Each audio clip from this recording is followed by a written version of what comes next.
Dear listener, welcome to part 2 of this beloved novel. If you've been enjoying the journey so far, please consider supporting the channel by liking, sharing, and subscribing. Your support means a lot, thank you. Chapter 2. Jo was the first to wake in the gray dawn of Christmas morning.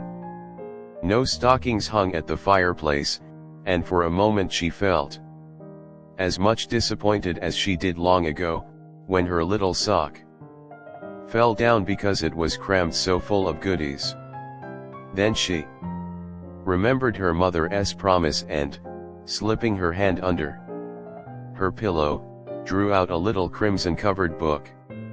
She knew it very well, for it was that beautiful old story of the best life ever lived, and Jo felt that it was a true guidebook for any pilgrim going on a long journey.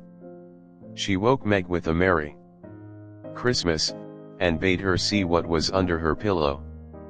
A green-covered book appeared, with the same picture inside, and a few words written by their mother, which made their one present very precious in their eyes.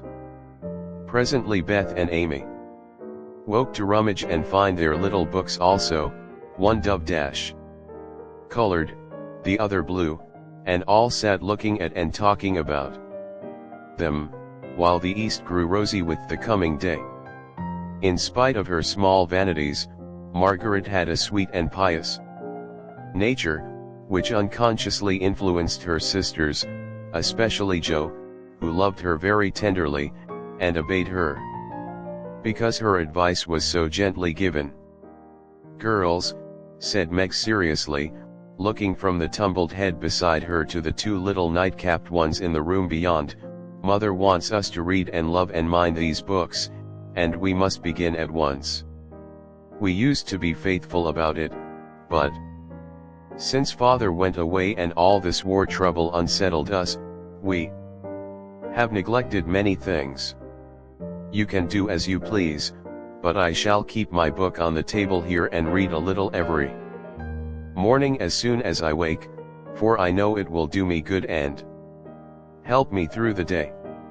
Then she opened her new book and began to read. Jo put her arm round her and, leaning cheek to cheek, read also, with the quiet expression so seldom seen on her restless face. "How good Meg is. Come, Amy, let us do as they do.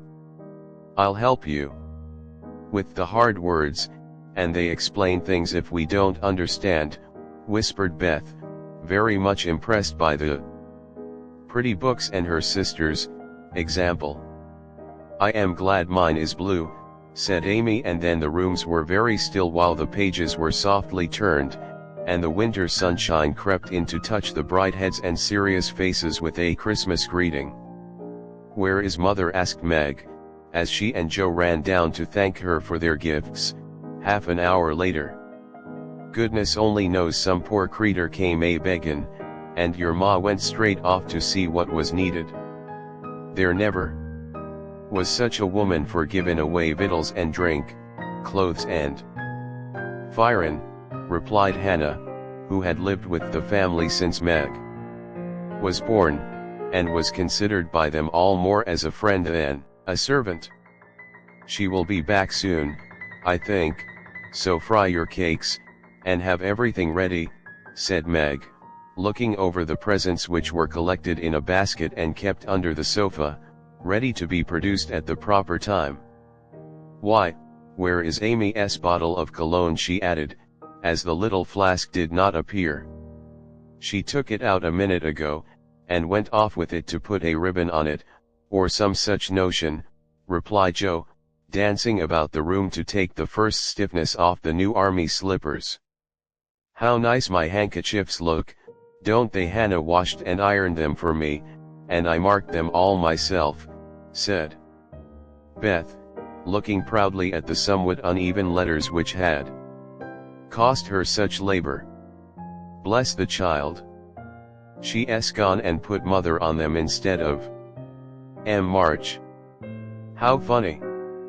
cried Jo, taking one up.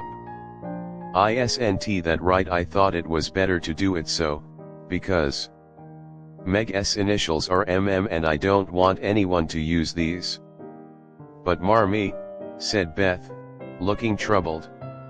It's all right, dear, and a very pretty idea, quite sensible too, for no one can ever mistake now. It will please her very much, I know, said Meg, with a frown for Joe and a smile for Beth. There's mother. Hide the basket, quick, cried Joe, as a door slammed and steps sounded in the hall. Amy came in hastily, and looked rather abashed when she saw her sisters all waiting for her. Where have you been, and what are you hiding behind? You asked Meg, surprised to see, by her hood and cloak, that Lazy Amy had been out so early. Don't laugh at me, Joe. I didn't mean anyone should know till the time came.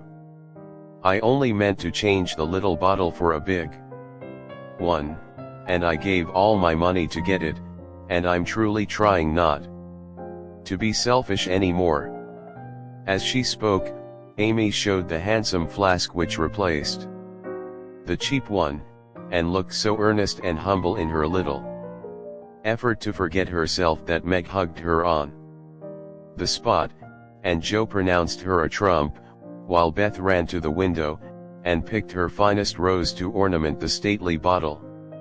You see, I felt ashamed of my present, after reading and talking about being good this morning, so I ran round the corner and changed it the minute I was up, and I'm so glad, for mine is the handsomest now. Another bang of the street door sent the basket under the sofa, and the girls to the table, eager for breakfast. Merry Christmas, Marmee. Many of them. Thank you for our books. We read some, and mean to every day, they all cried in chorus. Merry Christmas, little daughters. I'm glad you began at once, and hope you will keep on.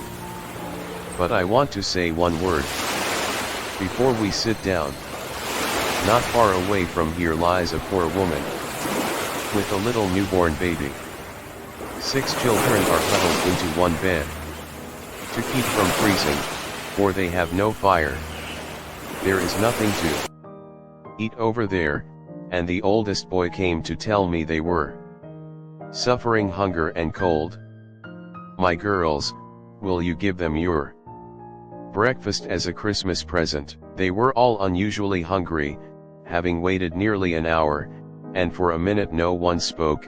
Only a minute, for Joe exclaimed impetuously, I am so glad you came before we began.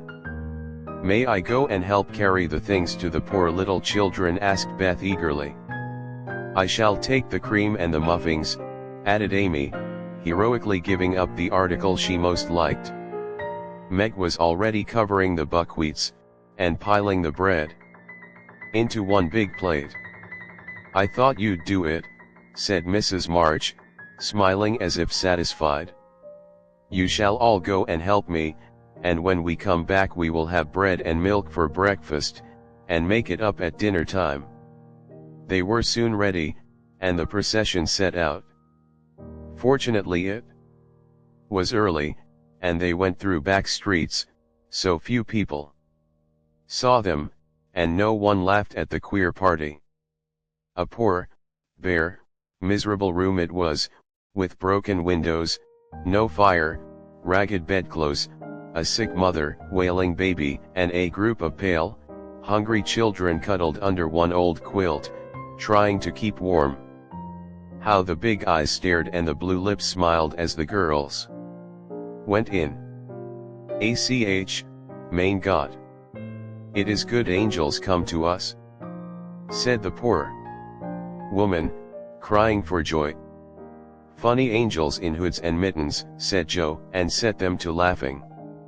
In a few minutes it really did seem as if kind spirits had been at work there. Hannah, who had carried wood, made a fire, and stopped up the broken panes with old hats and her own cloak. Mrs. March gave the mother tea and gruel, and comforted her with promises of help, while she dressed the little baby as tenderly as if it had been her own. The girls meantime spread the table, set the children round the fire, and fed them like so many hungry birds, laughing, talking, and trying to understand the funny broken English. Das ist gut? Die Engel Kinder, cried the poor things as they ate, and warmed their purple hands at the comfortable blaze. The girls had never been called angel children before, and thought it very agreeable, especially Jo, who had been considered a Sancho ever since she was born. That was a very happy breakfast, though they didn't get any of it. And when they went away, leaving comfort behind, I think there were not in all the city 4 merrier people than the hungry little girls who gave away their breakfasts and contented themselves with bread and milk on Christmas morning. That's loving our neighbor better than ourselves, and I like it, said Meg, as they set out their presents while their mother was upstairs collecting clothes for the poor Hummels. Not a very splendid show, but there was a great deal of love done up in the few little bundles, and the tall vase of red roses, white chrysanthemums, and trailing vines, which stood in the middle, gave quite an elegant air to the table. She's coming. Strike up, Beth. Open the door, Amy. 3. Cheers for Marmee, cried Jo, prancing about while Meg went to conduct mother to the seat of honor. Beth played her gayest march, Amy threw open the door, and Meg enacted escort with great dignity.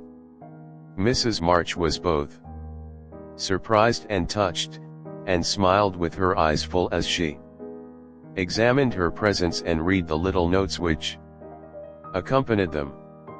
The slippers went on at once, a new handkerchief was slipped into her pocket, well scented with Amy's cologne, the rose was fastened in her bosom, and the nice gloves were pronounced a perfect fit. There was a good deal of laughing and kissing and explaining, in the simple, loving fashion which makes these home festivals so pleasant at the time, so sweet to remember long afterward, and then all fell to work. The morning charities and ceremonies took so much time that the rest of the day was devoted to preparations for the evening festivities. Being still too young to go often to the theater, and not rich enough to afford any great outlay for private performances, the girls put their wits to work, and necessity, being the mother of invention, made whatever they needed. Very clever were some of their productions: pasteboard guitars, antique lamps made of old-fashioned butter boats covered with silver paper, gorgeous robes of old cotton, glittering with tin, spangles from a pickle factory, and armor covered with the same useful diamond-shaped bits left in sheets when the lids of preserve pots were cut out. The big chamber was the scene of many innocent revels. No gentlemen were admitted, so Jo played male parts to her heart's content and took immense satisfaction in a pair of russet leather boots given her by a friend, who knew a lady who knew an actor. These boots, an old foil, and a slashed doublet, once used by an artist for some picture, were Jo's chief treasures and appeared on all occasions. The smallness of the company made it necessary for the two principal actors to take several parts apiece, and they certainly deserved some credit for the hard work they did in learning 3 or 4 different parts, whisking in and out of various costumes, and managing the stage. Besides, it was excellent drill for their memories, a harmless amusement, and employed many hours which otherwise would have been idle, lonely, or spent in less profitable society. On Christmas night, a dozen girls piled onto the bed which was the dress circle, and sat before the blue and yellow chintz curtains in a most flattering state of expectancy. There was a good deal of rustling and whispering behind the curtain, a trifle of lamp smoke, and an occasional giggle from Amy, who was apt to get hysterical in the excitement of the moment. Presently, a bell sounded, the curtains flew apart, and the operatic tragedy began. A gloomy wood, according to the one playbill, was represented by a few shrubs in pots, green baize on the floor, and a cave in the distance. This cave was made with a clothes horse for a roof, bureaus for walls, and in it was a small furnace in full blast, with a black pot on it and an old witch bending over it.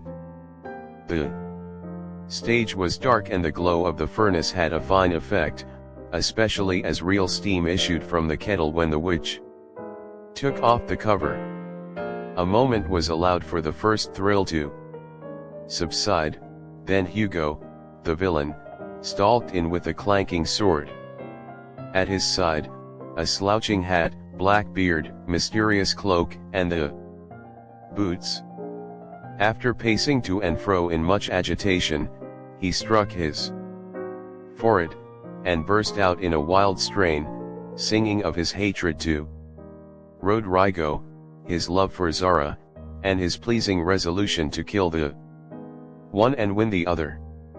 The gruff tones of Hugo's voice, with an occasional shout when his feelings overcame him, were very impressive, and the audience applauded the moment he paused for breath. Bowing with the air of one accustomed to public praise, he stole to the cavern and ordered Hagar to come forth. With a commanding, "What ho, minion! I need thee." Out came Meg, with grey horsehair hanging about her face, a red and black robe, a staff, and cabalistic signs upon her cloak. Hugo demanded a potion to make Zara adore him, and one destroy Rodrigo. Hagar, in a fine dramatic melody, promised both, and proceeded to call up the spirit who would bring the love philter. "Hither, hither, from thy home, airy sprite, I bid thee come. Born of roses, fed on dew, charms and potions canst thou brew, bring me here, with elfin speed, the fragrant philter which I need. Make it sweet and swift and strong, spirit, answer now my song." A soft strain of music sounded, and then at the back of the cave appeared a little figure in cloudy white, with glittering wings, golden hair, and a garland of roses on its head. Waving a wand, it sang, "Hither I come, from my airy home, afar in the silver moon. Take the magic spell, and use it well, or its power will vanish soon." And dropping a small, gilded bottle at the witch's feet, the spirit vanished. Another chant from Hagar produced another apparition, not a lovely one, for with a bang an ugly black imp appeared and, having croaked a reply, tossed a dark bottle at Hugo and disappeared with a mocking laugh. Having warbled his thanks and put the potions in his boots, Hugo departed, and Hagar informed the audience that as he had killed a few of her friends in times past, she had cursed him, and intends to thwart his plans, and be revenged on him. Then the curtain fell, and the audience reposed and ate candy while discussing the merits of the play. A good deal of hammering went on before the curtain rose again, but when it became evident what a masterpiece of stage carpentry had been got up, no one murmured at the delay. It was truly superb. A tower rose to the ceiling, halfway up.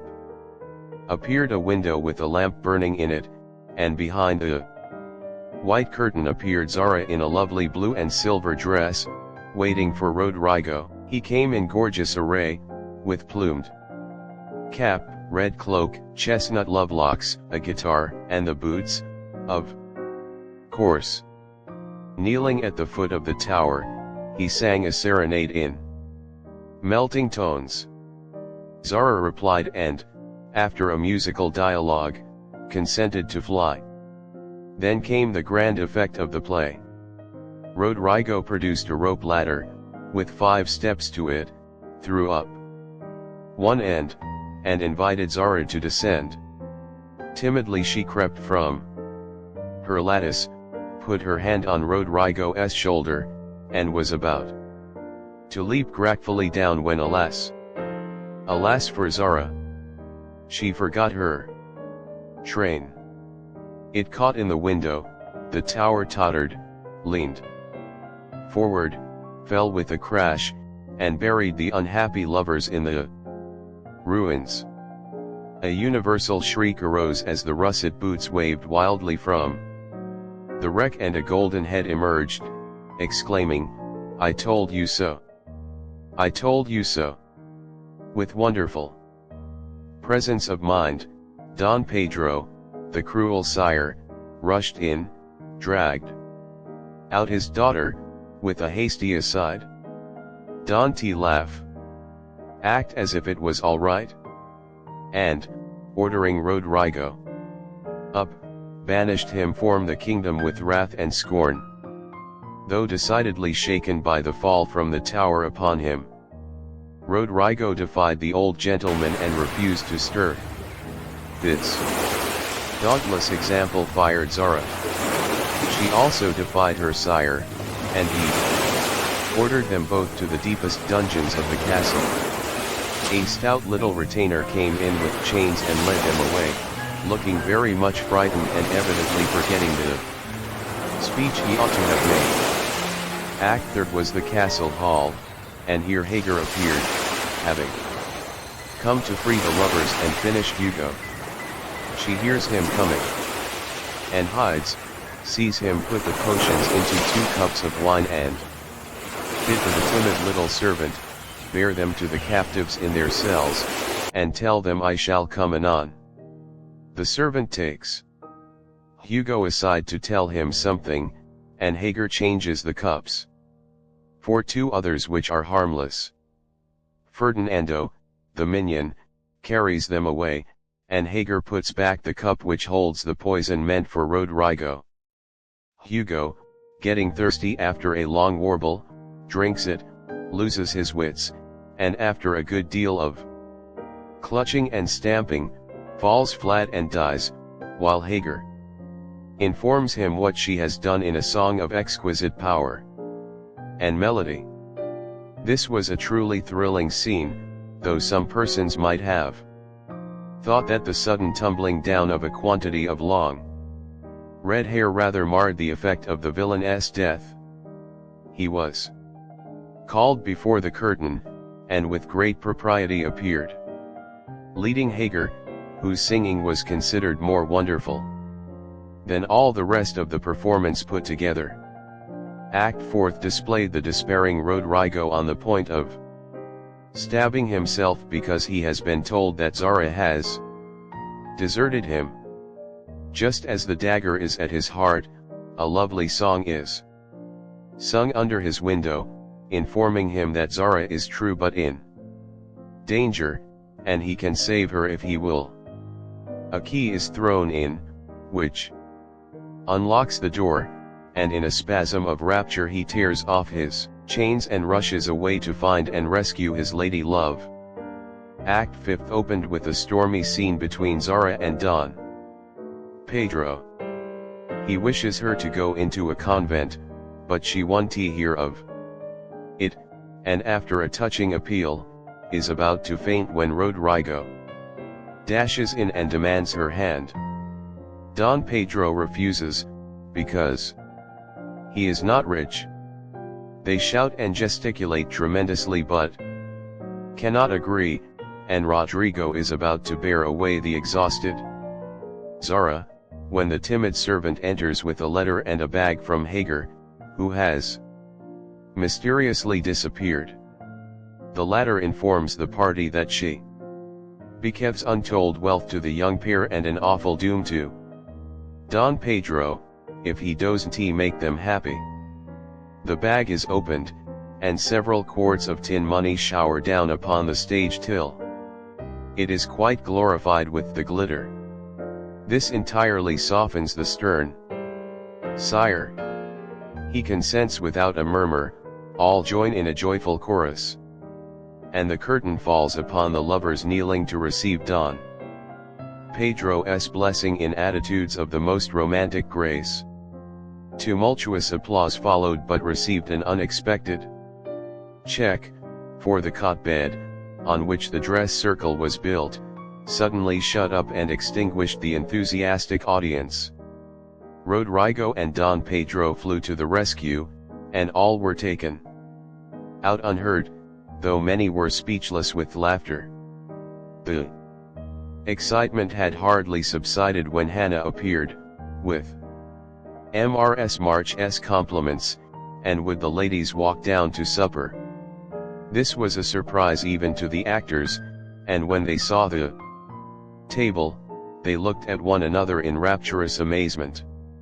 It was like Marmee to get up a little treat for them, but anything so fine as this was unheard of since the departed days of plenty. There was ice cream, actually 2 dishes of it, pink and white, and cake and fruit and distracting French bonbons, and, in the middle of the table, 4 great bouquets of hothouse flowers. It quite took their breath away, and they stared first at the table and then at their mother, who looked as if she enjoyed it immensely. "Is it fairies?" asked Amy. "Santa Claus," said Beth. "Mother did it?" And Meg smiled her sweetest, in spite of her gray beard and white eyebrows. "Aunt March had a good fit and sent the supper," cried Joe, with a sudden inspiration. "All wrong. Old Mr. Lawrence sent it," replied Mrs. March. "The Lawrence boy's grandfather. What in the world put such a thing into his head? We don't know him," exclaimed Meg. "Hannah told one of his servants about your breakfast party. He is an odd old gentleman, but that pleased him. He knew my father years ago, and he sent me a polite note this afternoon, saying he hoped I would allow him to express his friendly feeling toward my children by sending them a few trifles in honor of the day. I could not refuse, and so you have a little feast at night to make up for the bread and milk breakfast. That boy put it into his head, I know he did. He's a capital fellow, and I wish we could get acquainted. He looks as if he'd like to know us, but he's bashful, and Meg is so prim she won't let me speak to him when we pass," said Joe, as the plates went round, and the ice began to melt out of sight, with OHS and AHS of satisfaction. "You mean the people who live in the big house next door, don't you?" asked one of the girls. "My mother knows old Mr. Lawrence, but says he's very proud and doesn't like to mix with his neighbors. He keeps his grandson shut up, when he isn't riding or walking with his tutor, and makes him study very hard. We invited him to our party, but he didn't come. Mother says he's very nice, though he never speaks to us girls.